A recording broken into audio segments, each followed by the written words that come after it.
Paraguay y el mundo cantan en Guarambaré en la 37ª edición del tradicional Festival del Tacuareé. Un evento que reúne a artistas nacionales e internacionales en el centenario de Carlos Federico Avente, Carlos Miguel Jiménez, Teodoro S. Monqueros, Carlos Lara Vareiro, Virgilio Centurión y el Club Luis Alberto de Herrera. Yo soy de la Herrera.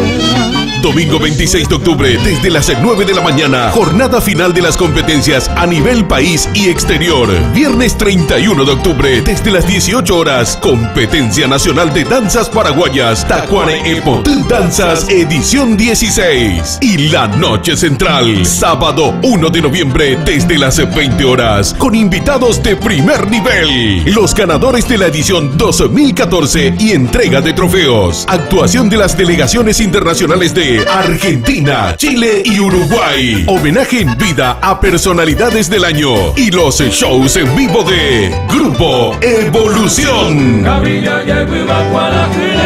Teresita Sosa, Rebeca Arramendi, Los Basaldúa, Grupo Cantares, Los Hermanos Acuña y Rolando Ojeda. Un lejano día. Susana Saldívar, Guaraní 4 con Guido Shade, Genu Canto, dúo Hermanos Cáceres, Contrapunto. De lejos vengo. Pedro Takahashi, la orquesta típica de ABBA, Delia Picaguá y Grupo Generación. Llena el alma de suspiro. Tradicional Festival del Tacuareé, 37ª edición, 3 noches imperdibles. Y como todos los años, feria de artesanías, comidas típicas y muchísimos atractivos más. Domingo 26, viernes 31 de octubre y sábado 1 de noviembre en el Club Luis Alberto de Herrera de Guarambaré. Organiza Asociación Cultural Tacuareé.